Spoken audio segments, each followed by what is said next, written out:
You guys want to hear about how bougie my wife is? You know, I was actually thinking about this. I think it's less bougie and more of me just absolutely flabbergasted and making a joke. Because that's your whole murder mystery shit to a T. You could get to live out your dream of being Sleuth Peaches. Okay. You get you a little detective hat and a monocle. Get a cape with a like single button on it and a cane. You could Sherlock Holmes this shit. He didn't have a monocle, did he? No. I was reaching. This is gonna piss a lot of people off. Okay. Work harder. Crying about it's not gonna change your circumstances. If you want that new, nice, shiny new car, find a way to make more money. If you were like, babe, I really want this, I'm going to work my fingers to the fucking bone to make that happen for you. Yeah. And if I want something, I'm going to do everything in my power to fucking make that happen for you. We did not create this podcast. I am not putting my face in front of millions of people for you to make your woman feel like she's not good enough because I'm on the screen. We're not here for that.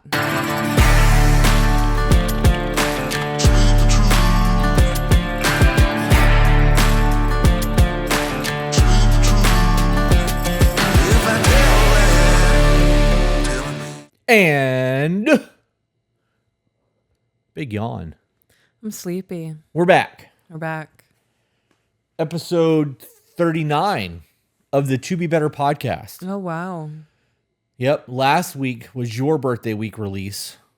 The next episode we do will be my birthday release. Not this one, but the next one. The next one. Would you wear the crown? No. Okay. I understand. I was trying to think of something that I could wear, but I got nothing. Birthday cowboy hat. I mean, I could do that. I have a couple Stetsons. Okay. I have that felt hat too that I liked a lot. I'm sure I could wear something. I don't know if it'll be a birthday hat, but I'll definitely maybe wear my sunglasses or something. I don't know. Okay. A little fancy. Something different. Record my underwear. Who knows? Just no camera on me. It'd be a major distraction for you and all of my dad bodness. I'd be like, focus, woman. You're supposed to be the show is the Peaches show. I'm off camera. I'm already having a hard time focusing. So we just recorded Ruminations and Revelations 13 and had a lot of fun. We have nothing to do today as my car is currently at the dealership getting the third brake light fixed finally. Would you like me to get you an energy drink? Yes, please. Which one would you like? Oh, you have a whole plethora. I know, I restocked. I have Swedish Fish in there. Is that strawberries and cream? No. Swedish Fish, the green red one is, or the green white, green pink is the watermelon sour head. And then there's a green apple sour head. I do believe there is a cream one in there, the cream soda one. I would or whatever. Yes, the cream one, please. Have energy together. Oh, that smells really good. It tastes like bubble gum. I believe that. Bubblicious. Yep. Fucking caffeine. I like the way these bottles crunch. Yeah. Yeah. The owners of Matrix Hormones, if they watch this, going to be like, really? More caffeine? Yeah. Necessities. Oh, wow. That really does taste like bubble gum. Yep. So what I was saying is my car being at Matrix, having the third brake light fixed finally. Being at Mercedes. At the Mercedes dealership. Correct. Thank you for the correction. I knew what I meant. It just did not come out. Right. I was thinking I was going to plug Matrix while I was doing that just now, and I'm going to wait now because too many M's are going on, and I just blundered that. So it's a lot. Yeah. But we have like an hour and 15 minutes, maybe longer, depending on if my car is ready to be picked up. So I figured we'd kill some recording time, at least do half of an episode, if not a whole one. So in the event that there's a weird wardrobe change or like a weird cut, you guys can't really figure out what's going on. We went and picked up your car. We went and got my car. You guys want to hear about how bougie my wife is? You know, I was actually thinking about this. I think it's less bougie and more of me just absolutely flabbergasted and making a joke. We were driving. They gave me a loaner Mercedes. And because my Mercedes is the S class and they put us in a C class and there was plastic in the car, you were like, what is this? Plastic and unacceptable. Yeah. We were both kind of complaining about that car, which is pretty funny to me because I never thought I'd be in a Mercedes complaining about being in a Mercedes. And we both were. And I looked at you at that point. I was like, you realize that we're both in a Mercedes complaining about the fucking We're talking car? shit. That's what you said. We're in a Mercedes talking shit. And I just completely lost my mind. And that's when I made the joke. Yeah. Because you're right. It's fucking hilarious. Yeah. If you would have told 16-year-old me that your future husband and you are going to be sitting in Mercedes making jokes about how it's a lower class, I've been like, good joke. That's funny. Today has been wild. I really thought that I was going to grow up and be like a homeless drug addict or something. Oh, man. Well, I mean, we were both told that we weren't going to be shit. I think we did okay. I think we're doing pretty okay. Making jokes about a C-class Mercedes. It's all about the S-class. The S stands for superior. No, I don't know. I don't know. C stands for cheap. Shut the fuck up.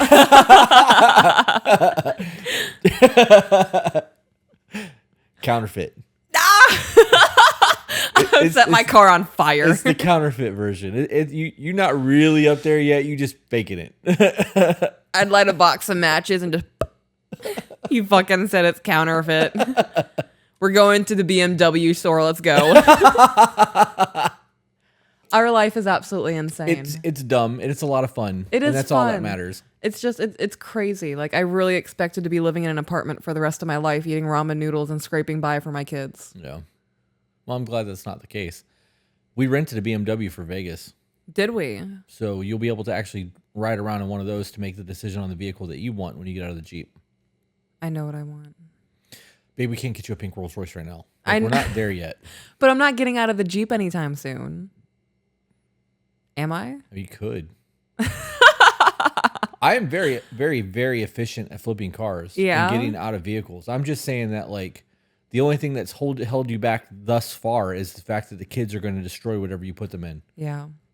That boils down to me. I have to put my foot down on, we're not taking anything in this car. It's a mode of transportation, but I want them comfy and they have blankets and pillows and toys and their necessities. And right, but you can do that and still not have them eating and drinking in the car. Yeah, that's what it boils down to. I didn't want to say it out loud because I'm not ready to take responsibility for that yet. Well, I mean, I appreciate you taking the ownership of not willing to take the ownership. At least it's a step, right? Yeah, I acknowledge that it's a problem. That's just one of those mom ties that I have to tighten on.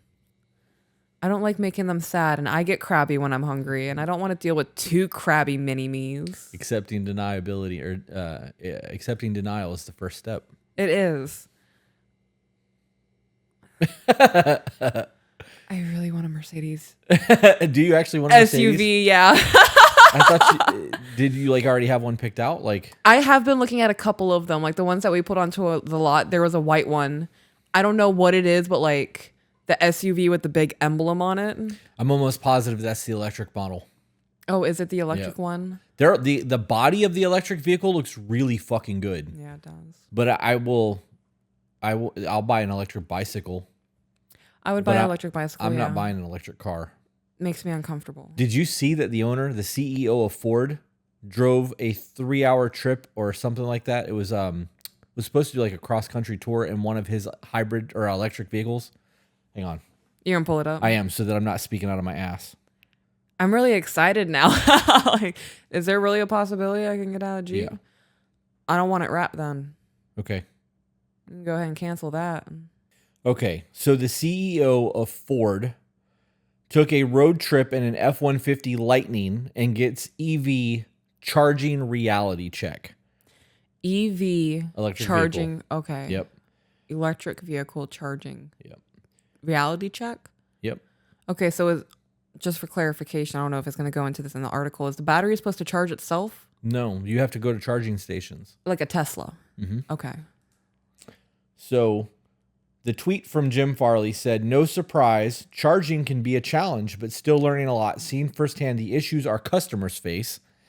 This is why we're working with Tesla to provide at Ford drivers access to 12,000 superchargers, and our EV certified dealers are installing fast chargers at their dealerships. Will help improve EV experience for our customers." That's from his tweet. Okay, before you keep getting into that, wouldn't it make more sense to just make the whole top of the car A solar panel. That way it just charges itself even when it's sitting stagnant in the driveway.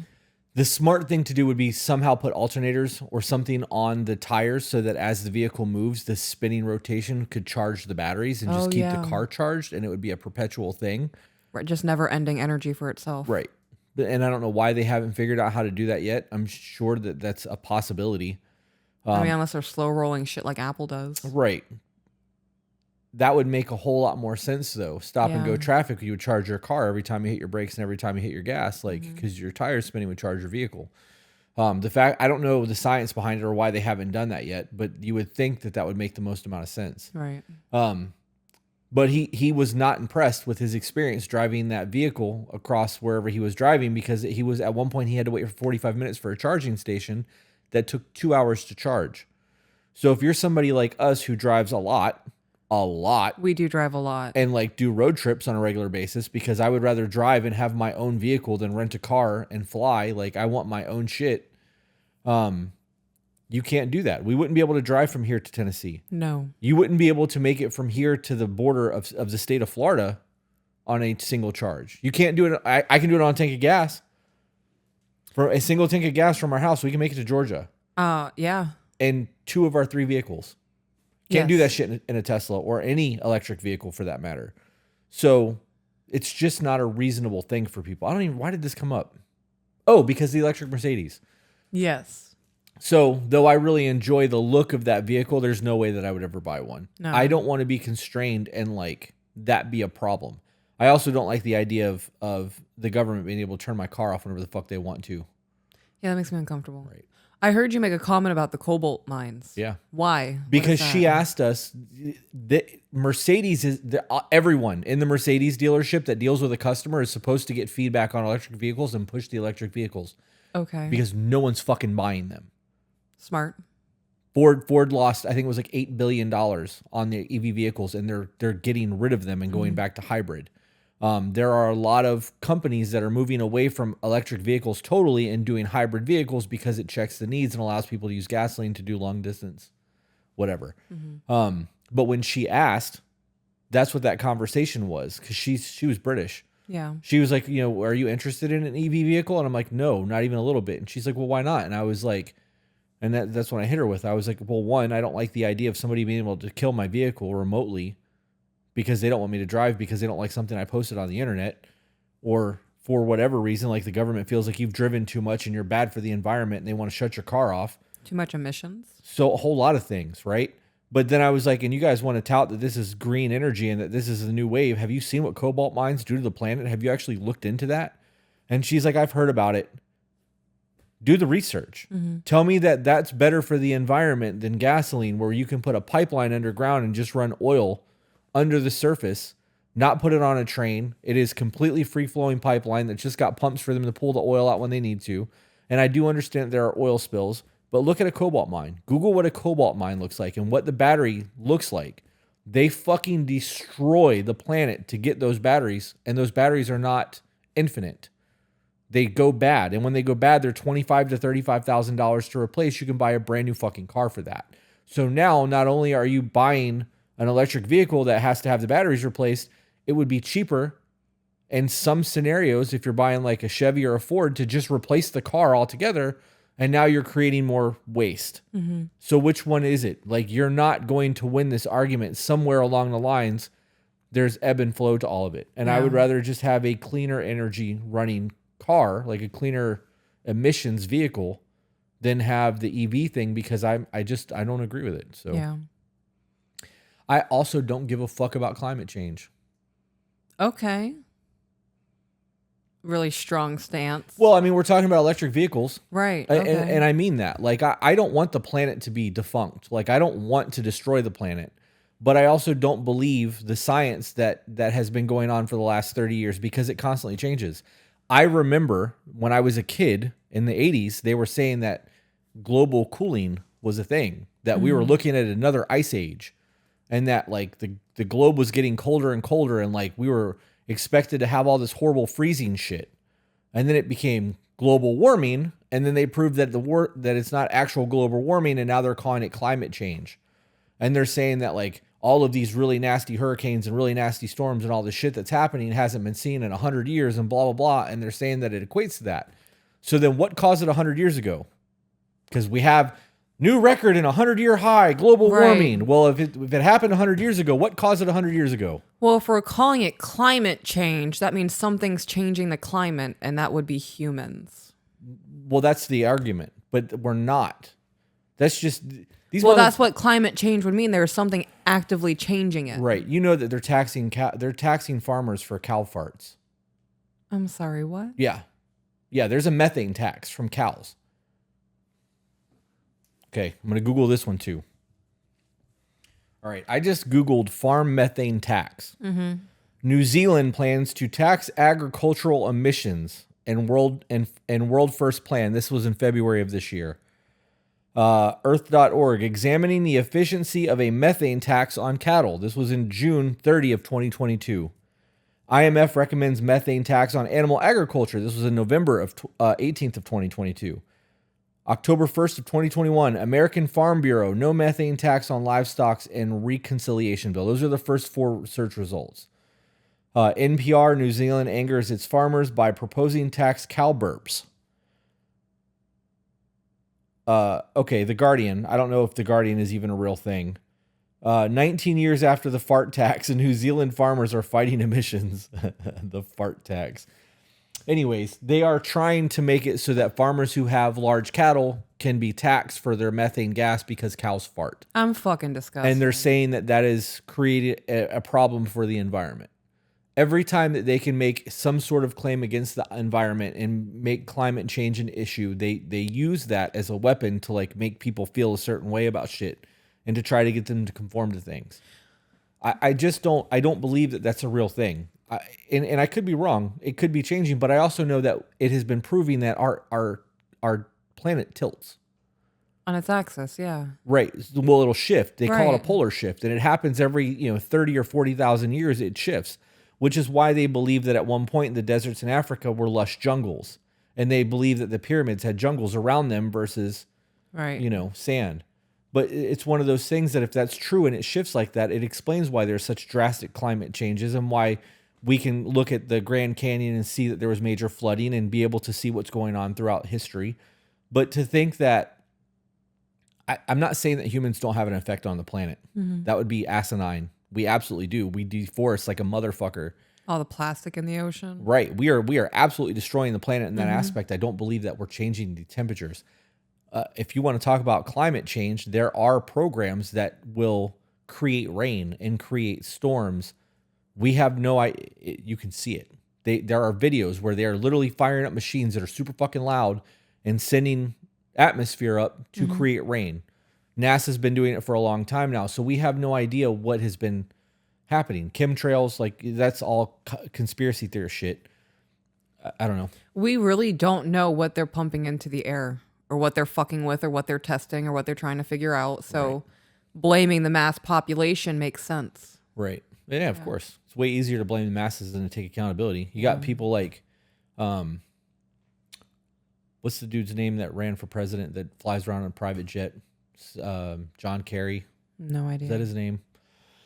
Anyways, he's the advent for climate change. He's like the spokesperson, and that's his entire shtick in the government is to try to lobby for climate change. But he has a private jet? He flies everywhere in a private jet. Yeah. I'm pretty sure I read somewhere that private jets like that are the number one like carbon footprint for people. Yeah. Private jets, because the amount of gasoline that they use or jet fuel or whatever it is. Yeah. I don't know. I don't know. I got to be honest. Like that's one of those conversations that's just going to trigger a lot of people. Yeah. And I have my stance on it. And like, I don't know everything there is to know about that, but I that's just what I believe. Yeah. And that's one of the other reasons why I don't want to support an electric vehicle company. I don't want to buy electric shit. I miss a time when... Will you move that down?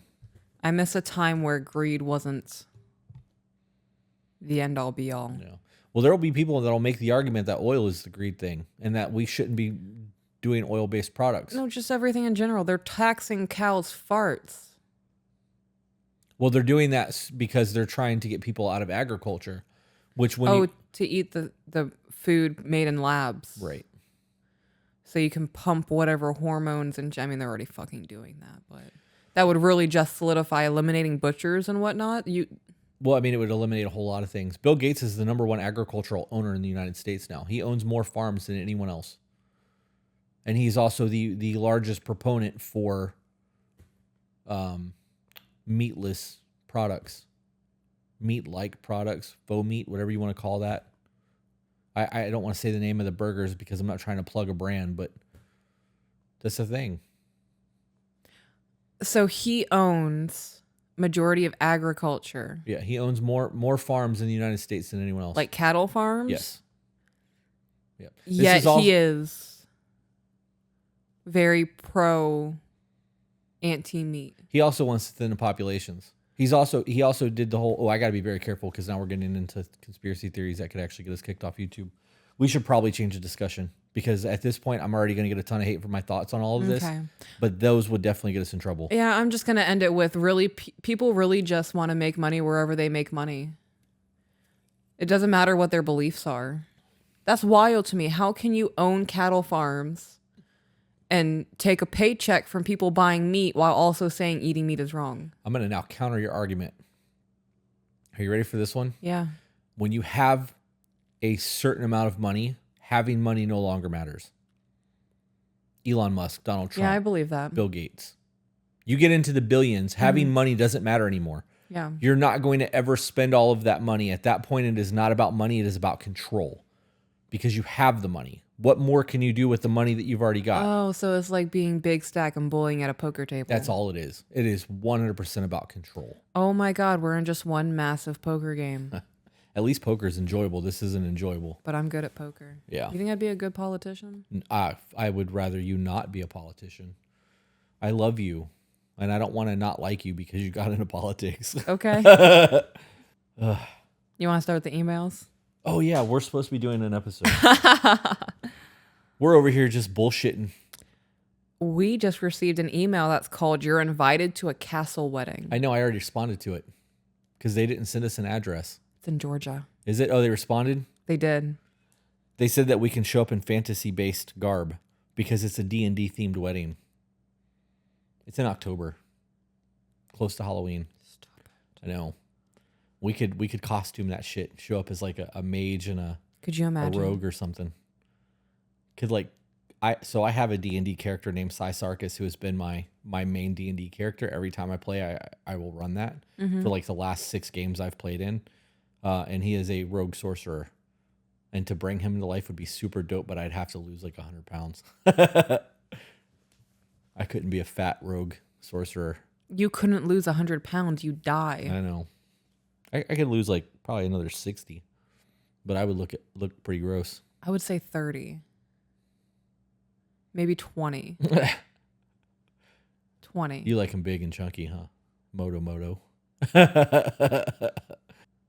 No, not chunky. You're not chunky. You're not big. Then what am I? I am 100% dad bod. All the fat. You got a little belly. I look like I'm fucking pregnant. No. Yeah, I do. I know what I look like when I take my shirt off. If I turn sideways, I could absolutely do like we could do like a behind the hand, like hands on the belly pregnancy photo. You just have to shave my stomach and back so that so I looked feminine with the belly. Stop it. All right, let's email before we side rail again. Okay, yep, because I have thoughts and they're just going. That was a fun 25 minutes. That was very fun. So this is the burn response email from the person who made us that little wood burning. Oh, hell yeah. So this says, "You have no idea how much your reaction made me feel, guys. Thank you. You posted at a time I really needed it most, and the burn should be good as is. So we don't have to preserve treat it. Okay, because that was a question. It was. I'm not in the Discord, sadly, because I cannot afford it, as I am a single mom at the moment due to this past week's events and betrayal.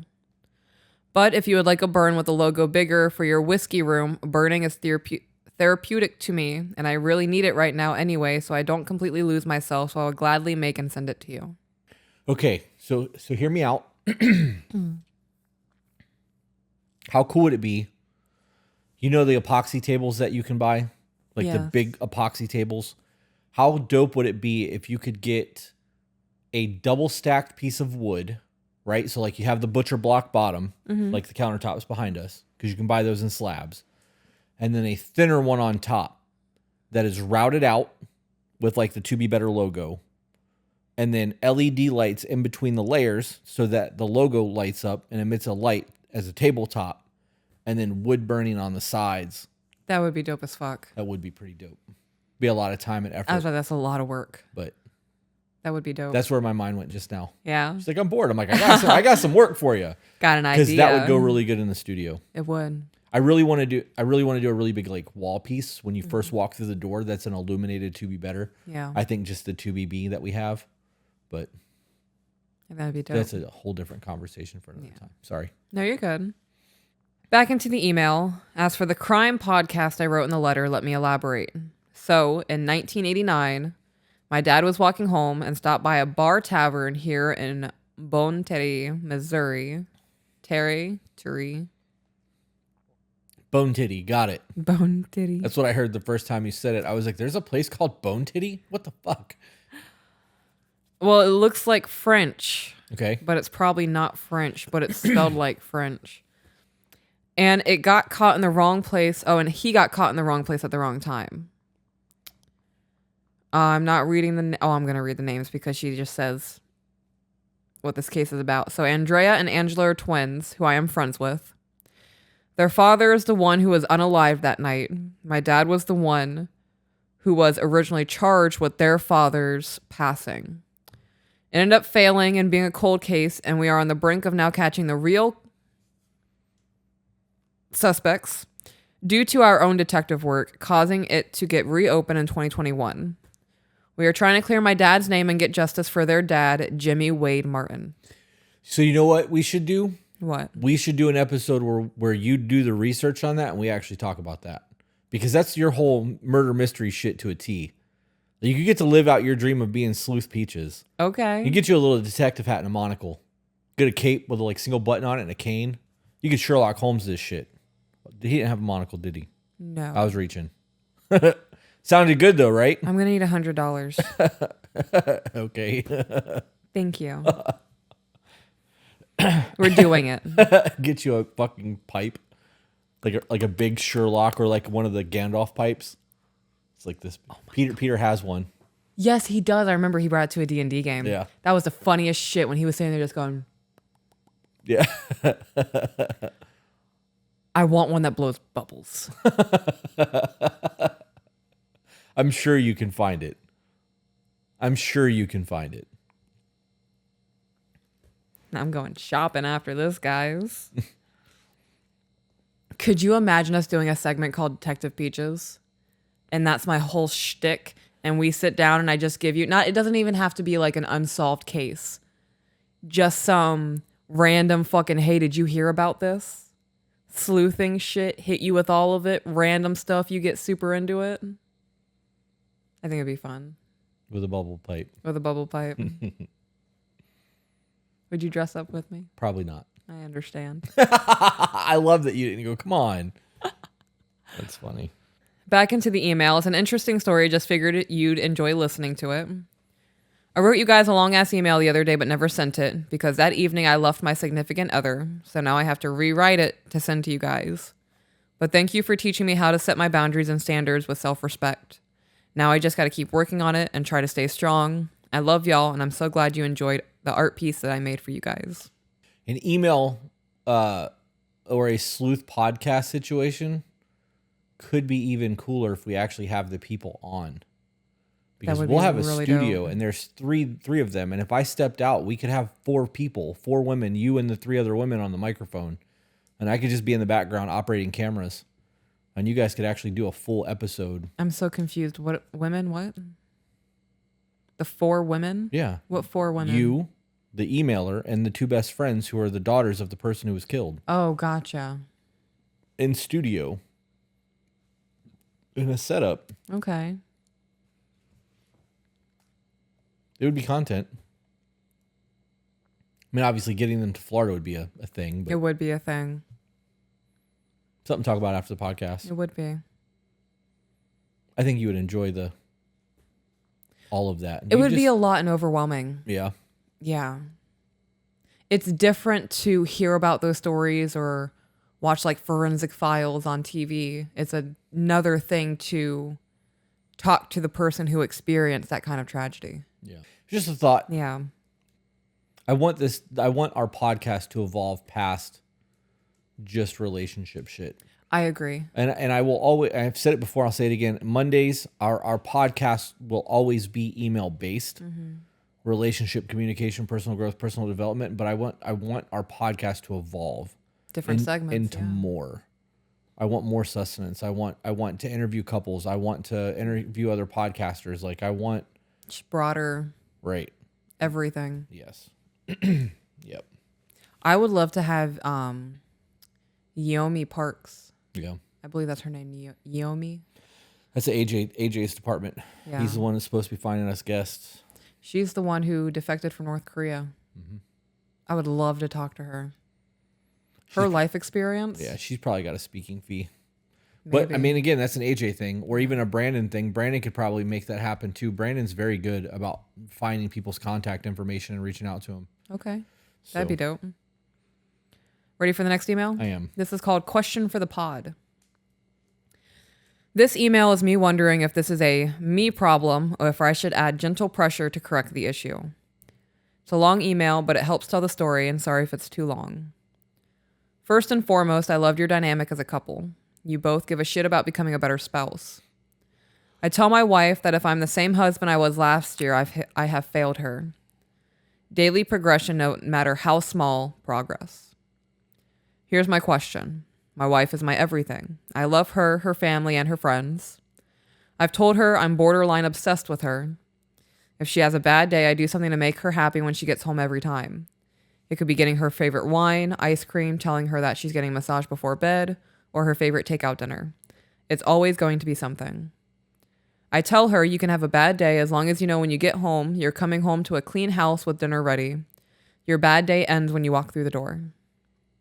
It doesn't really work that way. Just because you come home doesn't mean that everything that's happened that's been shitty is just magically erased. Right. That decompression time needs to happen. But the real question is she reciprocating that for you? Because if it's one-sided, that's a problem. It is definitely a problem. That is where that overextension of self comes in. And there are people who will amplify in the hopes that the other person will start reciprocating because it's so not overwhelming, but there's that increase of caring, attention, going above and beyond. Right. Kids do that. They notice if something makes the parent laugh one time, they'll do it again and do it. Yep, over and over again. Right. Over and fucking over again. But with more energy. Because I want to have that same reaction. Yep.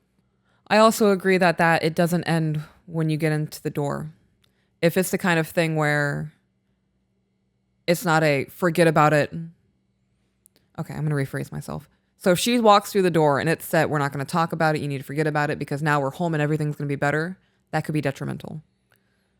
I am somebody who, if I have a bad day and you're really the only person I talk to comfortably, I don't like things being weaponized against me. And there are very few people in my life that I go to when I'm having a bad day. If I came home and you're like, no, we're not going to talk about it. We're not going to think about it. Well, now I'm sitting here eating ice cream, drinking my favorite wine, just wallowing. Yep. Yes. I love that he goes above and beyond and wants to make her happy. There is a point where it becomes too much. It can start to push the person away because their needs aren't being met. Putting your energy into the wrong thing. Yeah. That's what that is. Yeah. The more I think about that, I kind of disagree with all of that. Yeah. I think that's could be very problematic. I agree. It's wild. Because as you're reading that, people are like, oh my God, I wish I had that. And I'm over here like, okay, that's kind of nice. Yeah. And then the more I think about it, I'm like, I wouldn't want that. Right. I would want to be able to decompress and have a conversation and like work through my day, not just forget that it happened. Like, I don't know. A good example, the other day you were having a really rough go at it. Like your everything was going wrong for you. That's the first day of depression, like true depression that I've had in over 2 years. Wow. I'm glad it's been 2 years. Yeah. It's crazy to have to be on such a high and to have it crash so hard to be reminded of how bad that sucks. Yeah. Because, like, people have bad days, but, like, I hadn't gone through it like that in a very long time. Anyways. You were going through it. I was. And I brought you back your favorite candy. That was so good. The kids and I were out and about tootling. Stopped by Five Below getting them something, and we were in the candy section. I was like, all right, guys, help me find Pop's favorite candy bar. And I showed them a picture on the phone. And, of course, they found it because it was 5 feet below my eyesight. Yeah. But not only was that a moment, I mean, it was a moment where I did the thing. I bought you your favorite thing and I gave it to you. It wasn't a situation of, okay, now you need to come out and do things with us to feel better. It was that moment of decompression or whatever. Mm-hmm. It was also a moment where the kids got to participate in something to help you feel better. That's a side note of that. Yeah. That's a extra benefit. The kids got to see what it looks like to care for somebody, and they got excited because Pops is having a bad day. Let's make him happy with some candy bars. Yeah. Any final thoughts on that paragraph? No. My final thought is it is important to take note of the things that make your partner happy. Also take note if they need decompression time or they just need a whinge, let them do it. Back into the email. When I leave for town for a few days, I leave the house spotless, laundry done, grocery shopping done, and make a couple of dinners that just need to be heated up and stuffed for her lunches. And I'll pick out clothes for our 2 and 4-year-old and leave them on our hutch. That way, after a long day, she's not waking up and having to pick out their clothes. So it sounds like they have the kind of dynamic where he's a stay-at-home dad and she's the working one. That's exactly what it sounds like to me, too. He's a better stay-at-home than some moms. Yeah. He's really going above and beyond and making sure everything's taken care of and she doesn't have to worry about the kids' outfits. He is eliminating decisions for her that's making her life easier. That's a game changer. That's a teammate. What are your thoughts? You're just silent. I mean, if that works for them, I mean, that's all that matters. Okay. My wife and I are genuinely happy. We talk about issues and it doesn't turn into arguments. We have a rule to talk about them when blah blah blah. We have a rule to talk about them while we're in a good mood. That was a lot of W's for me. But lately I've noticed that I'm not a huge priority emotionally to her. At least it seems like that to me. As you can tell, I'm an extremist when it comes to going all out for my wife. I'm also aware that I'm a sensitive guy. Recently, I looked over our finances and realized I could finally get a new car. My wife has the car she's always wanted, but my car needed to be replaced. I spent 2 weeks obsessing over how to buy a car. My wife heard about it every day during those 2 weeks. Well, our property tax went up and our mortgage went up well over what I budgeted for the car, so no new car for me. It bummed me out pretty bad. I never do anything nice for myself, and the one time I do, it fails. I could get how that's pretty devastating. Not me. This is going to piss a lot of people off. Okay. Ooh. Phrase this in a way that's not going to piss a lot of people off. Okay. Work harder. Crying about it's not going to fucking change your circumstances. If you want that new, nice, shiny new car, find a way to make more money. If you were like, babe, I really want this, I'm going to work my fingers to the fucking bone to make that happen for you. Yeah. And if I want something, I'm going to do everything in my power to fucking make that happen for me. Right. The idea of just going, well, it didn't work out and moving on with my life, no, that's not how that goes. Yeah. If you fucking want something bad enough, you make that shit happen. Yeah, it would be a conversation. If I were the person, the emailer, where I wanted a new car and unforeseen circumstances, bills got raised, now we are putting out more than we were previously, it would be a conversation of, babe, can you help me brainstorm? Like, I've been super stoked about this for 2 weeks. I am so emotionally fucked up over this, I can't think straight. I need help brainstorming. Like, how can we get to the end point where I can get this car I want? That's different versus, I can't believe it didn't happen. We are currently upside down on your Jeep, and trading the Jeep in right now would be a mistake. But if we went to the Mercedes dealership and you were like, I really want this, we would leave you with a new Mercedes. That's how that works. My job as your husband is to provide and make sure that you have the fucking life you have. Whenever you're like, I want to go to the Louis store, I'm like, cool, go this weekend. I will rob Peter to pay Paul, and I will move money around, and I'll figure that shit out later to make sure that you have the things that you want to make sure that you're happy. You don't excessively spend. No. I kind of do. But it's one of those things that, like, this comes down to, this isn't even about being rich.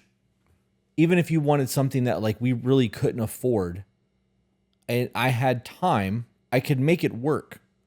Obviously, we're not talking about like millions of dollars, but Right. a car is a car. Unless he's wanting like a fucking Lamborghini that's $250,000 plus, and you're looking at a $4,000 a month car payment. You don't want to buy those anyways. You want to lease them, but that's a whole Right. different thing.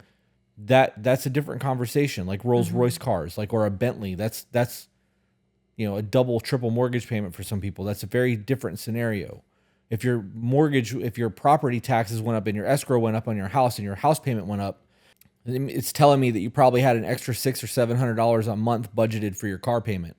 Is that how that works? Is it typically that range when things go up, or could there be like a $2,000 jump? I don't know. Well, it would go up for the year. So like Okay. when our escrow, we just got one. They're Yeah. getting ready to vote to raise our taxes around the area again. So if our taxes go up, it's going to go up another $1,000 to $1,500 for the year. Okay. On top of what we're already spending, so our escrow is going to go up, which will Okay. make our monthly payment go up a couple $100. So it does make that go up, but that's the cost of owning a house. You're going to have that even if your house is paid off. You still have to pay the property taxes and the taxes for your neighborhood and shit like that. That's not going to ever change. Okay. So in this scenario, if he wants another car and the car payment was going to be $600 a month, get a part-time job. Problem solved. Yeah, that makes me view this a little bit differently. I was reading this as things went up, they had to dip in the savings, so now they don't have the money for the down payment. Yeah. If it could be, so if he means that it goes up $1,000, $1,500 for the year, that's where it comes in. It could be a $300 difference a month. Right. And that would go towards that car payment. So I could see how that could be if he's looking at a car that's $600 a month and now $400 a month is going out towards the new mortgage payment. That makes sense. Okay. Right. That's what I was trying to wrap into and understand. But work harder. Okay. Find another way to make money. Odd jobs. Side hustle. Start a business. Start a business. Yeah. There's things that you can do to make that happen if you really want it. This comes down to how bad do you really want it? How bad do you really want something if you're just going to talk about it? Because if you're just talking, you're not taking action. Yeah. That's the planning phase. That's the dreaming phase is before the planning phase. One day I really wish I could have XYZ. 7 months from now, if you're talking about one day, I really wish I could have XYZ. You haven't done shit in the last 7 months to start taking steps. You know, now knowing it's an option to just trade in the Jeep and get a Mercedes SUV, the energy I'm going to put into maintaining that vehicle versus the Jeep, that's what's necessary to have what I want. You know, like I told you the other day, I want a baby pink Rolls Royce. And you looked at me and you're like, good luck with that. Yeah. That it's a goal for me. Right. And I'm not saying that it's not doable. It's just not doable right now. In 10 years, It could be. that car is going to be sitting in our driveway. Yeah. The steps that I'm going to take, the women segment with Kayla, I have so much shit planned out. I already have our first conversation planned out. And, you know, now with possibly doing like Detective Peaches, covering like unsolved mysteries or conspiracy theories or whatever, we would be reaching a whole new demographic of people, and that would be a massive increase in our views. And that's a step towards getting that pink Rolls Royce. Right. And if you weren't doing podcasting and you were just a body piercer still and I was just tattooing and you wanted something like that, we could still find a way to make those things happen. Oh, I'd be staying late. There would be a whole lot of other things we could be doing. Yeah. If we were just employees at that point, we would be looking to own a business. And then once we found out how to make a business work, we'd be looking into other businesses to try to branch out. It just comes down to knowing that like the opportunities are there. It's just you have to make the moves to make it happen. You know, I know a lot of people that open businesses with very little. Mm-hmm. There are people who start businesses out of their cars. Park that shit on the side of the road. You see people selling honey all the time. Yeah. It just comes down to how much do you want in life? How hard are you willing to work to get it? And how much are you willing to sacrifice? Because there'd be a whole lot of sacrifice made in the process. Whole lot of sacrifice. We're not even at a year yet with this podcast. And mentally, I have sacrificed myself more for this business than I have anything in my life. Right. But the success is here and it shows. Right. That's the fucking sacrifice. To get to where we are, it was fucking rough. I went through a lot. There is a lot that has changed within me. I have new perspectives on things. I have a different understanding on things. I would go through all of that again to be where we are with this podcast. Let's take it away from us and talk about it from a different perspective for a minute. Okay. There are currently 4 men in the men's group that have been there for a while now. One of them is talking to the owner of his company about raises and like moving around. One of them is still working his day job, has created his own business, and is booked out for the rest of the year. Did that within a month. Wow. He's now got an entire subdivision being worked on that he's now having to hire employees. It's been 3 months since he started his business. Dakota's dog business is taking off and doing his thing. He's going to be doing a dog for us, Better Built Dogs, on Instagram and TikTok if you guys want to follow our dog trainer. He's going to pick up Ivy on the 5th, by the way. Really? Yes. Jordan is getting ready. I've been back and forth with him all day today. We're looking at Punta Gorda and Naples to expand. Oh, wow. Naples would be fucking good. Right. And that went from a consulting job to I am convinced that within the next year, I'm going to be a part of his business in terms of ownership. I believe that. Especially if they expand. Right. He's going to need you. So, but those are 4 people that have been in my life in the last 3 months that has over exceeded the expectations that others have had for them to do what they believe they are capable of doing. Because I want is a whole lot different than I'm going to get it. Yeah, that's it. That's it. And when you have people who are like we'll take Steven, for example. He wanted to get a promotion at his job, and he didn't know how to talk to the people above him. He had an anxiety about it. I was like, bro, talk to them like you would talk to your coworkers. People that are above you don't think less of you because you're below them. They're normal people. And if they're not on the ground, they're going to respect your feedback. And we had a really long discussion, and he got that fucking promotion and started working for the people that are a part of the union to like go with the union. Like he was the mediator between. And now he's got his own business and he's fucking thriving because of it. And all it took was somebody to believe in him to push him in that way. One conversation. Right. Because people get caught up in the I want and nobody around them to go, then get it. Go get it. People focus too much on the I want and the end product, and they never think about on the steps to get there. Yeah. Because that's the work. But those steps are one at a time. Yeah. We side railed. It's relevant. Yeah. Because of him wanting a car. I don't know. I don't want to sound like I'm condescending, and I know that I'm going to get hate because every time I talk about success and like the work ethic that I have and like going and getting it, people are going to always get salty. They get the victim mentality quick. Boy, do they get mad. Well, not everybody has the opportunities you have and blah, blah, blah. 7th grade dropout, convicted felon, homeless.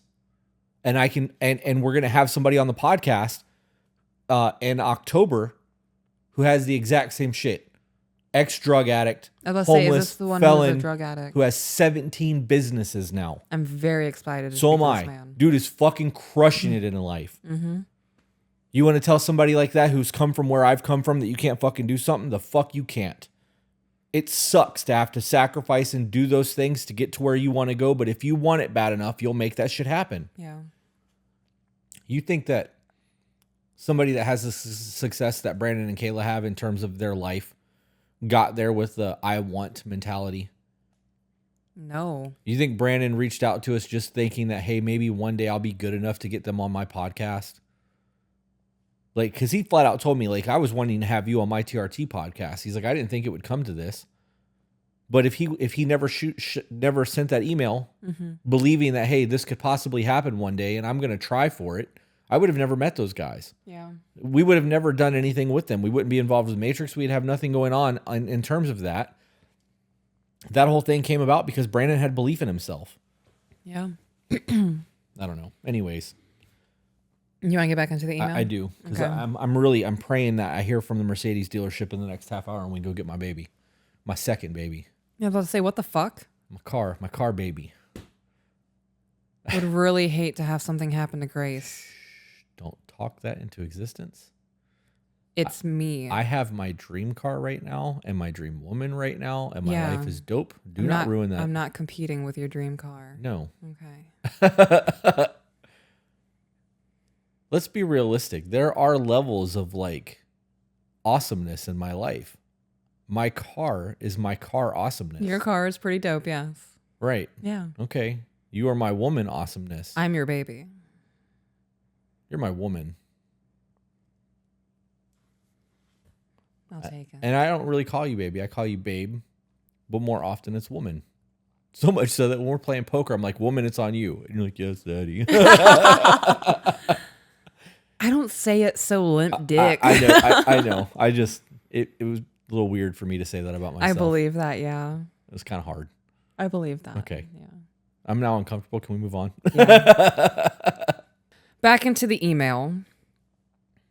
I'm going to read the last sentence. I never do anything nice for myself, and the time that I do, it fails.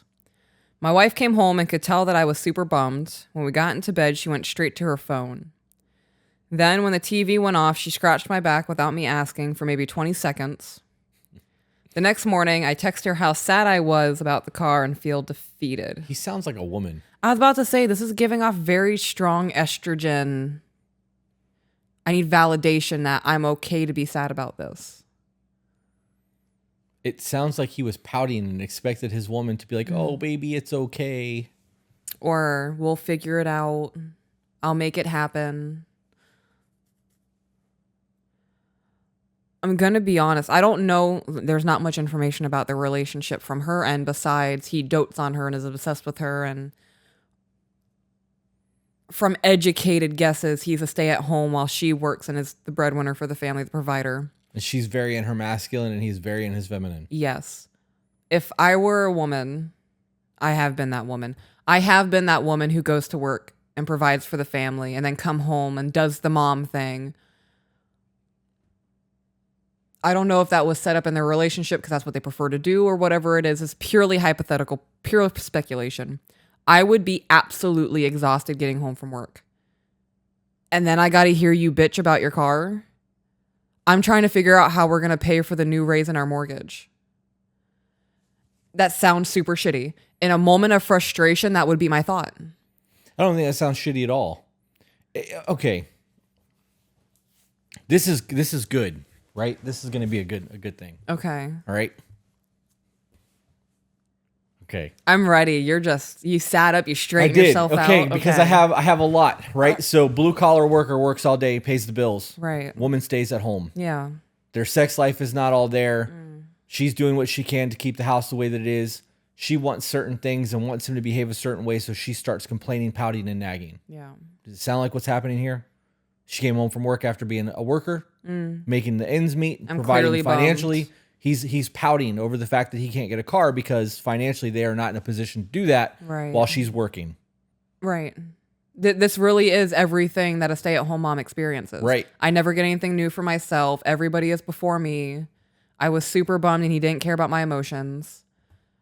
There is a breakdown happening somewhere and she is very clearly not happy because for a woman to not be emotionally invested is not normal. Right. Well, she's very in her masculine. Very much in her masculine. But this what this was going to come down to for me is that we see the roles reversed in this all the fucking time. Right. Right? So in this scenario where as a man, if you were working all day long and come home and your woman is not in a good mood and she is pouting and nagging and slamming cabinets and being overly emotional and all you want to fucking do is relax and you got to deal with that bullshit on top of all the bullshit that you dealt with during the daytime. Yeah. You really want to try to get some play that night? You think she's going to put out or like be intimate in the bedroom? In this scenario, the woman was the one who was working all day, coming home to a man who has been pouting and like huffing and puffing that he couldn't get his way with the car. Yeah. And she got on her phone at nighttime because she's clearly not trying to hear this shit anymore. Yeah. Rubbed your back for a minute to just let you know that she still loves you and then rolled over and went to sleep. Yeah. You know how many times we've heard emails where a woman will be like, I rub on him all night and then he'll rub on me for 5 seconds and say, okay, I'm done. Yeah. That's that. That's exactly what this is, but the roles are reversed. I also want to point out at the beginning of the email, he said the moment you walk through that door, your bad day ends. Yeah. If she's not able to complain about her bad day because you just want it to be good and you can't handle her being upset or something, and on the flip side of that coin, you're expecting her to comfort you when you're going through it, I would also not want to be there for you emotionally. If this is actually why I set up. Okay. In the event that real shit. Full disclosure, when I don't get my way, I'm not okay with it. You do get a little pouty. I do. There is a moment of, what the fuck? Right. Yeah. Because I'm used to getting my way. Yeah. It hasn't always been that way. I have created that life for myself where I'm the motherfucker that's in charge most of the time. Right. So I will have consultations with people that I need to consult with in my life to understand where I need to make moves. And if I fail, of course I'm going to be pouty about it because I fucking failed. Right. There's a difference in not getting something because I wanted it versus failing and not achieving that thing that I've been working hard for. Pouting because I didn't get what I wanted is no different than the kid crying because you took their toy away. But I want it. Right. There's a failure aspect in knowing that I was not able to obtain something because I didn't do everything I needed to do to make that work. Because if I fucking did everything in my disposal, You'd have it. I would have it. And if I didn't know how to get it, it means I didn't do the research or I didn't figure out the means to an end. Or you overlooked something. Right. So in that poutiness and that aspect is a me problem. And that's where my poutiness comes from. Yeah. But I do get that way. You do. And we have to have the discussion after the fact of why I'm butthurt because I failed. I didn't do everything in my power to reach X. I also know that when things are out of my control and I don't get the things that I want, those are opportunities. I got super pissed off at that woman that we were dealing with over the other studio unit because they were dicking us around. Like I was fucking heated over that. But that was out of my hands. There was no pouty there. It was the fuck. Like frustration because other people were failing. Right. We had an agreement. Now you're changing the rules of engagement. This is a problem for me. I didn't quit. I went out that day and found a new unit and it turned out to be better than the one that we were looking at and it worked out. It was cheaper. It was closer to the house. It was double the fucking space. Yeah. Has everything we need. Right. But I could have been like, rent's too expensive. The economy sucks. The dollar sucks. It's the government's fault. Wah. No, we recognize that we're taking on a new not income, an outsource of money. Right. Something that's going to deplete our income. So we need to make up for that. Yep. How would you view me if I came home after that loss and just pouted and whined and like huffed and puffed and was depressed for the next 2 weeks instead of lifting myself up by the bootstraps and fucking getting after it to get those things done? Do you think that you would feel safe and secure in our marriage? Ooh, better yet, do you think you'd be able to look at somebody and be like, my husband's got me? No. That's the difference. Nope. They want to put that on a t-shirt. My husband's got me? My husband's got me. If you guys want that and you're in the Discord, drop it. Let's know. We can definitely do that. Speaking of the Discord, if you are not a part of the Patreon. Hey guys, if you're seeing this, Chris must have just shouted patron. Patron! And patron means that we just got somebody who just subscribed to our Patreon. Yeah, and for those of you who don't know what that is, Patreon is a member-based subscription website that allows us to do early release, live streams, exclusive content, vlogs, and we have our own Discord server that is exclusive to our Patreon community. That Discord is absolutely insane. It is an ever-growing community of like-minded people who you could say practice what we preach, have implemented the things that we have suggested, and it's working. Would you go as far as to say that they're getting better? I'd go as far as saying that they're definitely getting better. So if you have questions, you need unbiased opinions, you don't feel safe going to anybody in your present life, I would highly recommend checking out the Discord. Yeah. Also, for those of you who don't want to support us financially, that's totally fine. The best thing that you can do in terms of helping us grow this channel is by sharing our content. The more people that see what we do, the more likely it is to get shared. The more people that are going to support what we are doing, the longer we are going to do this. Back to your regularly scheduled program. I had to plug real quick. That's good. Right? That was really good. Do you know who Derek Poundstone is? No. Were you about to say something? I was. Okay, go. Because I'm not going to forget. So, devil's advocate.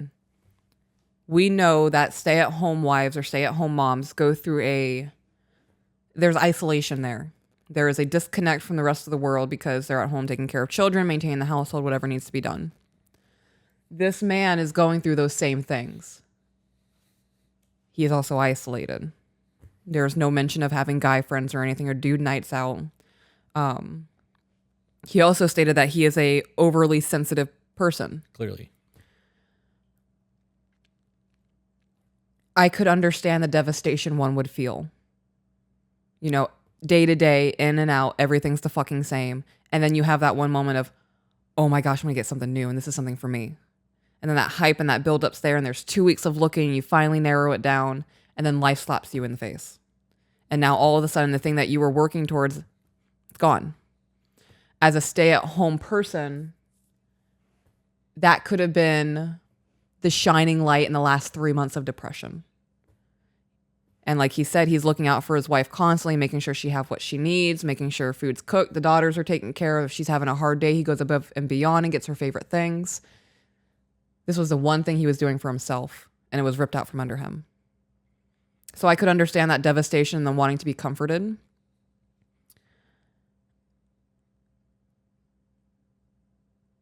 That doesn't negate what you said about what are you going to do about it. Right. I don't agree. I was waiting on you to finish because I don't want to ruin your thought process. Yeah. That scenario would go, okay, what do I have to do to make this happen? Right. What do I have to change to get to that next point? Mm-hmm. If we really wanted to move and we were set on getting out of this house, we have a pretty dope layout. And if that was really going to be a thing, you and I would sit down with a vision board and we would write down our goals. This is step 1. This needs to happen in the next 2 months. Mm-hmm. Step 2 needs to happen in 3. Step 4, we need to do that. Step 3, then step 4. I skip my steps. But we would have plans. Right. And me failing, though that would discourage a lot of fucking people, it doesn't discourage me. Right. I see that as, okay, what didn't I catch? What did I do wrong? How did I not achieve this? Because something happened to prevent that from that. I'm stuck on an obstacle right now. Right. How do I overcome this to get to that point? Yeah. That's my mindset. I don't have that. This is hard. Let's give up. Right. I don't. If I want something, I fucking want it. Mm-hmm. I came across a clip of Beyonce. These numbers are not going to be accurate. I have the first digit right. Second digit, not so much.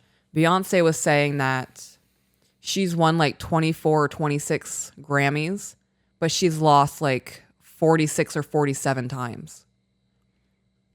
She was like, yeah, I've won, but I've lost more. That's life. You are always going to take an L. Right. If she had given up the first 10 times that she didn't win, she would have never won the first one. Yep. Or if she quit when she won the first one, be like, well, I got one now. Right. What's it matter? Yeah. She would have lost out on the 20-something other ones. And how would that have altered her career?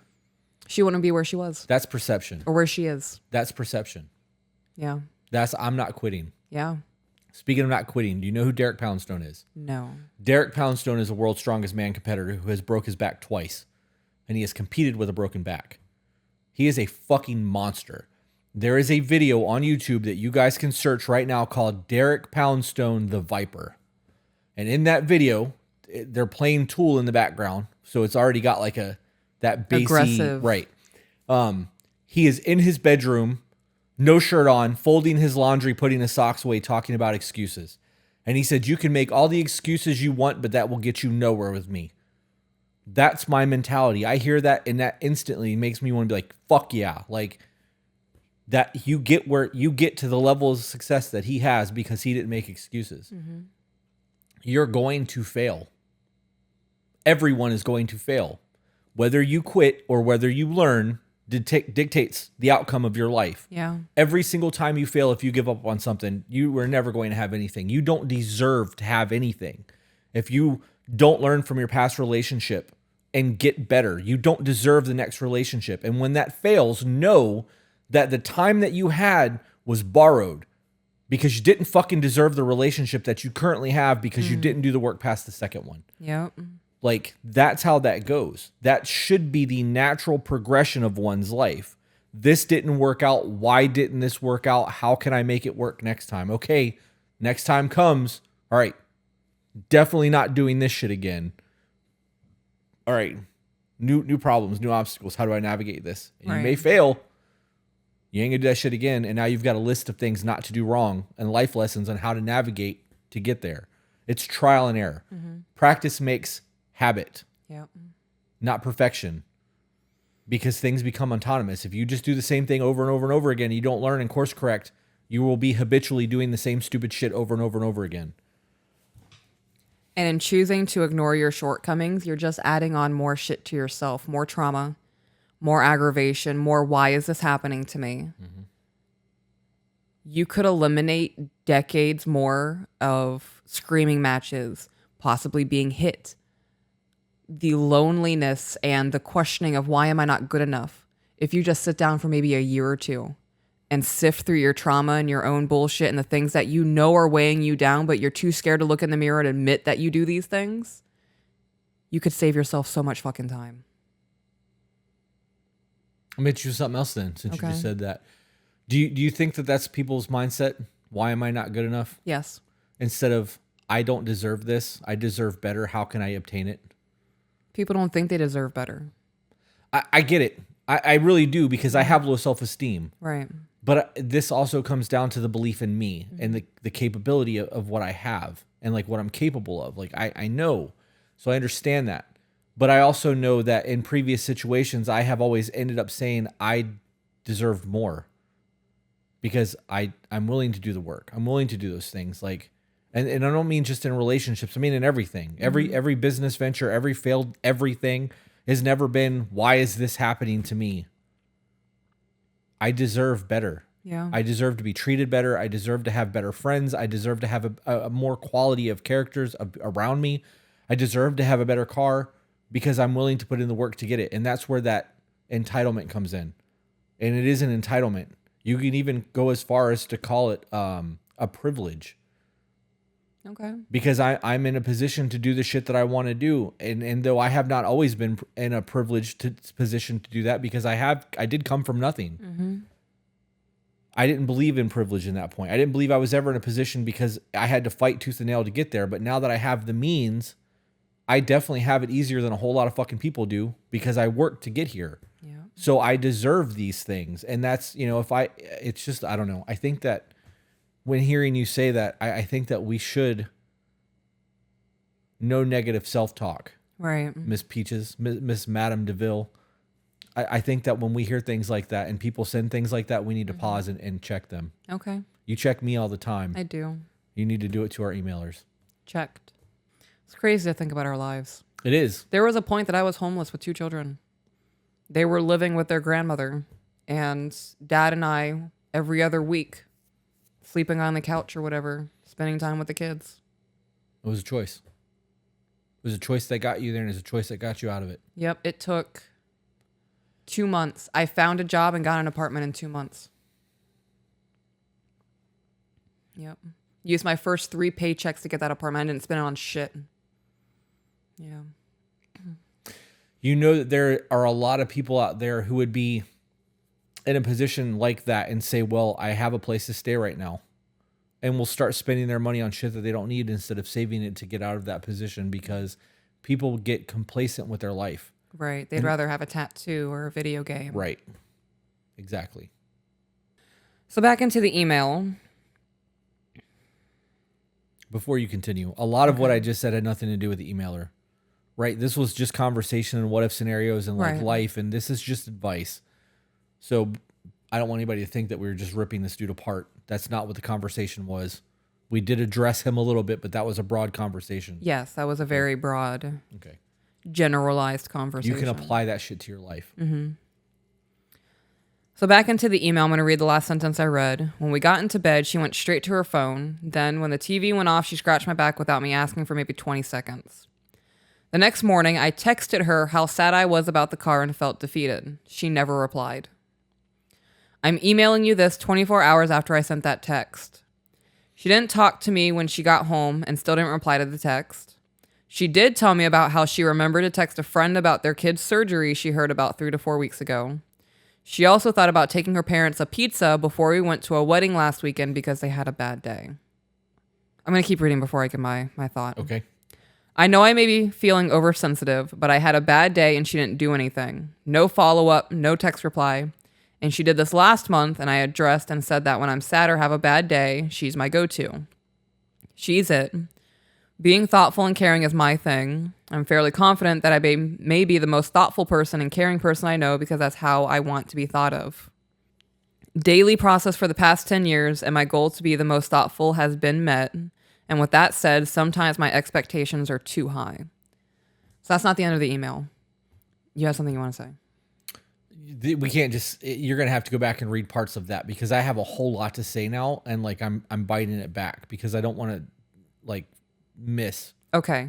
So since we have to go back. And then we'll go back. Yeah. So I want to touch on, she is doing things, for example, for the friend that their kid just had surgery 3-4 weeks ago, checking up. And then she wanted to do something for her parents because they were having a bad day.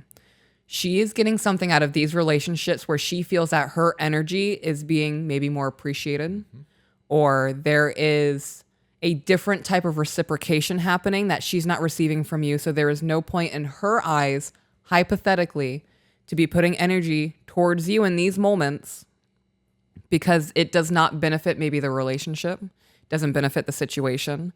She could see that what she is doing absolutely nothing for you and you're still an emotional mess, so it's just wasted energy at that point. There's a whole plethora of things that could be going on there that I would be focusing on outside of the fact that she just doesn't care about me. I'm going to add on to 2 things on that because that was one of the things I wanted to discuss. Okay. Maybe 3. First, you can't expect people to perceive your reality the way you perceive your reality, right? So she sees this differently than you do. Yeah. She's maybe not as thoughtful because it's just not who she is as a person. 2, if she's the breadwinner and she was unable to provide the things that you are trying to get and all you're doing is crying about it because you didn't get what you wanted, that's a problem. Yeah. On a level of, if you wanted something and I was unable to make that happen, I would feel like shit over it. So to hear about it for a week or even 24 hours about how disappointed you are that you couldn't get XYZ, that's my fucking job to provide that. How the fuck am I supposed to feel? I'm sorry that you feel like you can't do that. I am now having to worry about the new mortgage and everything else that's going on in our lives. And to hear you constantly go, I can't believe we didn't get it. I'm really sad over this, blah, blah, blah, blah, blah. It's going to make me feel like I failed. Yeah. Like I'm a piece of shit because I couldn't make it so that you could get the things that you wanted. And now it's on her to figure out how to make more income to make that happen. Right. Exactly. That's one of the most stressful things ever. Like, I used to be the provider. And the thought of having to figure out how to make an additional $500 a month when I'm already spread so thin, I'm exhausted from working. I'm coming home having to deal with children. My husband's been an emotional wreck for the last week. How exhausting. It's a lot. Not saying that his feelings don't matter. They certainly matter. There is a certain extent, though, when you have to ask yourself, is this something worth on the 5th day for me to bring back up and say, hey, I'm upset about this? Right. What's it going to change? Right. She knows that you wanted the fucking car. You were looking at it for a hot minute. 2 weeks. Right. She was excited for you. She was trying to make it happen and it didn't work out. What do you think is going to change by bringing the shit to her over and over and over again? Do you think she's going to magically make the money appear to make it work? Do you need to be coddled? Yeah, what is the emotional thing you need from her in this moment? Because you verbalized it to her and then you texted her. Do you just need her to say, I'm sorry? Do you need her to say, we're going to make it happen? Like, what is the validation you're seeking in this? That brings me to my 3rd thing. You want me to reread anything? Nope, because it's there. This is going to be a hot take. Okay. And not all women, or men for that matter, are going to agree with what I'm about to say. And I'm going to be blunt intentionally because I could absolutely sugarcoat this. Women do not want a pussy. Correct. If you are in your masculine, you do not want a feminine ass man. Correct. You are going to want a man who is more masculine than you are so that you can back off that a little bit and be in your feminine. I truly believe that in most case scenarios, that's the case. I agree. And from the emails we received, a majority of the women on my TikTok comments agree with that as well. I can't tell you how many times I've seen, if I just found a man who stepped up the way that you do or the way that some men that we talk about in emails would, I would submit. I would do whatever he asked of me. I'd be a stay-at-home wife. I would take care of kids. Whatever it takes, I would do it for a man like that. What do you think you're doing to your household by pouting and crying and like being that person? She's in her masculine. Yes. Regardless of everything else that we've read, she's a full-time worker. You are staying at home and taking care of the kids. You are doing the stay-at-home dad thing. Speculated. Speculative. Unless he has like a home job or part-time, whatever. We don't know. Yeah. But from the way the email reads, that's the way I believe this to be the case. Yes. He is an overly sensitive person. I truly believe that he is in his feminine. And as somebody who is in their masculine, the last thing I want to do is hear you fucking complain and cry about how you don't get the things that you want. Yeah. I wouldn't want to listen to that. It would make me feel like shit. After a day or two of hearing that, I would feel like a fucking failure. And the only option would be to get away from you or to ask you to shut up. Yeah, I would say it would probably be a conversation of, look, I understand that you're upset. There is absolutely nothing I can do right now to fix this for you. And that conversation's not going to be a pleasant one, because even if you sugarcoat that conversation to be like, hey, I really need you to stop, you're making me feel like shit. Me telling you that is going to negate your emotion and make it about me. And then that's going to create a whole nother issue of problems. So the only response from a man's standpoint, in my opinion, is to fucking suck it up and deal with it. I have to hear this. So I would say, from the way that we have seen relationships progress in today's society, that would be majority of the conversations. Mm-hmm. The conversation should be what we just laid out of, I understand you're upset. Emotionally, I can't handle the fact that I have let you down. Right. This is too much for me. I'm already trying everything I can do. It's fucking me up knowing that this is bothering you so much. Right. And like you said, a lot of women would view that as feelings are negated. Oh, I'm too much. Yeah. I never ask for anything. It is 100% going to create more problems. Yeah. And this is why men don't come to their women with the issues that they have until there's conflict. Mm-hmm. Because, oh, now we're in conflict and we're going to argue. Fuck it, let's argue. Yeah. This is the communication breakdown that we see all the time. And it's a lot harder for someone in their masculine to deal with somebody who is in their emotion or their feminine in that level. Mm-hmm. I probably should have worded that differently. To be in their, like, there's got to be a way to word that without using masculine and emotional. To be logical and emotional, because I do view masculine as logical and feminine as emotional. That's a me thing. So maybe that's how I would word that. I don't know. But for somebody who is the aggressor, mm-hmm. I'm going to go get it. I'm going to make sure that we have everything we need. That's an aggressive mindset to me. Mm-hmm. To have somebody that's sensitive and pouty, that would be that masculine feminine, in my opinion. Oh man, I'm just digging myself a grave, huh? Am I being wrong in those statements? No, I don't think you're wrong in those statements. As a woman, and every woman I know, when we majority of the time look at a situation, it's always out of an emotional reaction first. Majority of the men that I know, when they look at a situation, they logic brain it first. They have to flip that switch and really work on being emotional about something to understand it. And women, it's different. We have to work on that logical mindset to get to that point of understanding and remove the emotions from it. So in saying that you view emotion as feminine and logic as masculine, those aren't those only traits. Those aren't the only traits designated to those genders. They're just more prominent in those genders.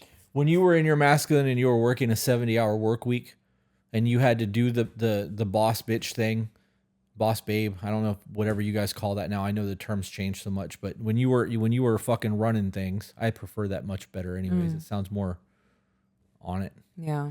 When you were running things in your life, did you have that detachment from the emotional standpoint? The only emotion I felt was anger. Which is a mask. The only emotion I felt was anger. Very short fuse. I was depressed. I was tired. I recall telling people in my personal life, I just feel numb to everything. Right. So what do you think that does to you as a woman? Oh man. What do you think that does to you as a woman to be in the masculine to that standpoint that you are denying who you are at your base? Mm-hmm. You're not processing emotion anymore. You have become numb. You are using your anger as your mask / outlet of what you are going through. That's got to create some sort of psychological issue within you, if not physiological, because your genetic makeup makes you emotional. I absolutely hated myself. There's got to be, I wish we had somebody that could explain that. There's got to be some science behind that would be like definable. There's got to be some sort of problem there that somebody could point to and go, okay, this is why, this is what. I don't know. I was also very aggressive. I remember when I was with my first husband, he would record a lot of things. And there was something that happened. And I came home and I was super pissed off. And when I walked through that door, you could see me posture like a man. Like I was ready to fucking square up and fight. And that's not something I do. Right. Because I was in fight or flight and I was 100% fighting. And it was survival mode. So I was aggressive. I was angry. Very much a female version of you. That can't be healthy. Like, no. It's got to do something to our bodies. Maybe that's why you have the high cortisol levels. We know that psychosomatic symptoms are real, that you can make yourself sick psychologically and physically cause problems to your body. We know people who do massage therapy that have people in their sessions break down and freak out and cry and like have emotional releases from knots being broken down because your body stores that shit. You will make yourself sick if you are not mentally where you need to be. Living like that when you are not built for that has got to create some sort of long-term problems. I believe that. I believe that too. Like you said, my cortisol is 400 points over what it needs to be. Yeah. I am now able to, knowing that information, me paying attention and being more in tune with myself. This is going to sound really stupid. I can tell when I'm in fight or flight when I feel like there's bees buzzing in my blood. Like there's that jittery panic. And that is 90% of my day. I wake up feeling that way. I also recognize when I kick into fight mode. For example, like a conversation could trigger it. If I'm in public and I hear somebody yelling, that could trigger it. I am always in fight or flight. There is never a calm waters moment inside of me. And I do believe it's because for majority of my, I would say into my teenage years and the early onset of my adult career, I would say probably for a decade, I was in my masculine fight or flight, having to provide for myself. I do think that long term, that is why my cortisol and I'm so fucked up with my hormones right now, along with a plethora of other things like birth control at a young age. And yeah, I definitely don't say that it would be the only thing, but there's got to be something going on in the body that would be a problem. And this is why, I truly believe that we are built different because men die when they retire. Yeah. Men, there is past retirement, retired age men, regardless of their age, when they retire to live that squishy life and no longer have a purpose, they fucking die. Yeah. It happens all the time. They get sick, and it's always after retirement. It's always after they no longer have a purpose and they're no longer working for something. They can really start to see that health decline. Yeah. Yeah. Yeah, we see on social media all the time, dudes specifically 60s, 70s, 80s, when they're active and still in the gym and lifting, they're not sick a lot. They're doing something with themselves. They have a purpose. Yeah. And they're always fit. Is that the end of that? No. Okay. I definitely don't think we should do a third email. Okay. Oh, this is the last one. Okay. Oh, no, this is the second to last one. You said that you had we were going to trauma dump email. It wasn't a trauma dump email, but it is an email where I'm going to put a lot into perspective for a woman. Okay. Well, let's save that one and maybe do that on a single episode because we're an hour and a half in. Could do it as a Ruminations. We could. Yeah. Okay. So back into the email. I know I may be feeling oversensitive, but I had a bad day and she didn't do anything. No follow-up, no text reply. And she did this last month. Oh, I read that. Okay. Did I read that? You did, but I actually wanted you to go back and read things anyways. Now that you said that, I remember. Okay. One of the things that I wanted to say when you were reading all of that is, one, that sucks. That emotional exchange should be reciprocated. Right. That's a request. Right. It is a request for attention. Connection. Yeah. So in that scenario where you were always doing that and she's not doing it in return, that would really suck to experience that. Yeah. And I get that, but that doesn't mean that you can expect people to love or treat you the way that you love and treat people, because that is a you thing. I'm not capable of loving the way that you love. The way that we show love is very different. That's our cognitive bias. It's the way that we learn and do So like the way that you learn and do and the way that you have chose to express your love is very different than the way that I've. This is why there's love languages and apology languages.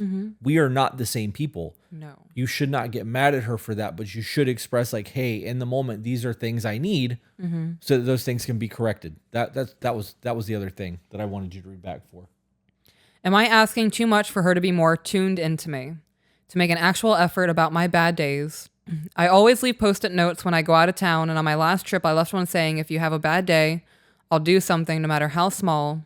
I'm doing something to make you smile, so she's aware I take bad days seriously. So it sounds like he does work then. Otherwise, why would he be going out of town by himself? I have no idea. I'm going to go as far as to say I think he works. Like an at-home thing? Maybe he's self-employed. I don't know, but it sounds like he works.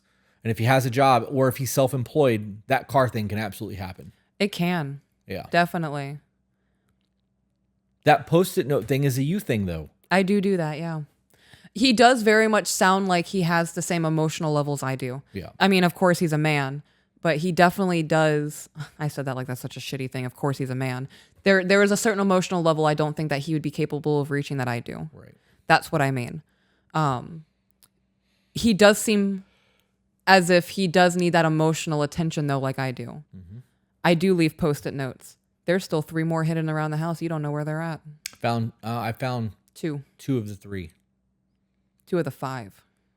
I found 3 of the 5. You found 3? I found 3. There was 1 left on the Your computer notepad desk. On the document. Was that one of them? No, I wouldn't count 5 that. physical papers then. Yeah, 5 physical papers. There was 1 in my wallet. It doesn't matter. I want to go pick my car up, so let's go back to that. Okay. And I want you to test drive a car while we're up there. Okay. Holy shit. If George is there. If George Okay. isn't there, we'll have to go back up when he is. But I want to continue doing business with him because I like him. But I do leave post-it notes, and that's something that I do because I am an acts of service person. Right. That's just something that I do. And sounds like he is too. Yes, it definitely does. Going above and beyond with the favorites and wanting to make sure bad days are good ones. That is certainly your emotional state is a priority to me. And I'm going to do everything that I can physically to help your emotional state. Last paragraph. And as we just had this same talk last month, I'm really losing hope that she is the one to make me feel better on my bad days. The guy part of me is saying, stop being a bitch, step up, figure it out yourself, rely on yourself only. Anything else is rare blessing. Is that the end of it? That's the end of it. Only rely on yourself? Why are you married? If you truly believe that statement, any of you, if you truly believe that statement that you can only rely on yourself, don't get married. Yeah. Don't get married. You're going to do way more harm than you will ever do good if you truly live that life. Marriage is a union and it is fucking teamwork. I'm going to be honest about something here. This dude sounds very hot and cold. And I bet there are multiple times, not just these 2 sentences that he gave examples of, but I bet there are multiple times due to him being oversensitive that there's like, okay, damn, so there's that. That's another tack. I'm going to keep track of that. All right. So there's multiple things, even though they're minor. I am 100% assuming that he could be tallying them. As somebody with borderline, that is something I have to actively not do because my mind is auto-tuned to pick up on those little changes, those little notices, those little differences. Because abandonment kicks in. Right. Yep. So I would take a look at that and ask yourself, why are you seeking so much emotional validation over the fact that you can't have your car right now in this instance when you were super stoked about it? Of course there is that fucking sucks. But now there's a new goal. Right? Maybe you can get a car with upgrades. Let's make a goal for that in a year, right? You can get the car you want with added shit that's going to be extra dope. I would also evaluate, why is she willing to put energy into making other people feel good on their bad days but not you? Right. Because that's atypical in a relationship. There's definitely an underlining thing there. And I would bet it would be because she is so far in her masculine, she feels like there is even though the support is there on bad days, there is a lack of support in other areas. Probably. Yeah. Final thought on this for me. is delayed gratification. Delayed gratification. And the event that this is a thing and you couldn't make it work or you're not quite there yet, just view it as delayed gratification. Mm-hmm. That's a good thing. Yeah. I did it with my Mercedes. Mm-hmm. I've wanted that Mercedes for a long fucking time, but I didn't buy it until I had a reason to like, this is a reward. Like this is the dream car. I'm going to get my dream car, but I want it to fucking mean something. And I waited years after I could have bought the car to get it, and I did. Mm-hmm. Delayed gratification goes a long way. I love that car. I love that car more than any car I've ever owned because it fucking means something. It's not just a vehicle anymore. Right. So the final thing I'm going to add on, I would also ask, so you pointed out 2 instances where there was a problem for you. Mm-hmm. What are the instances where she was there for you? That's a good point too. If she has been there for you 5 times out of 7, these 2 instances really mean nothing and you might be overreacting a little bit. That's a good point. I understand that these are catastrophic events for you. In the marriage, it could be a grain of salt. Yeah. That's one of those things where I really have to check myself when it comes to my borderline. I have to remind myself something that could be detrimental to me for the next day or two means absolutely nothing in the grand scheme of the family. Yeah. Yeah.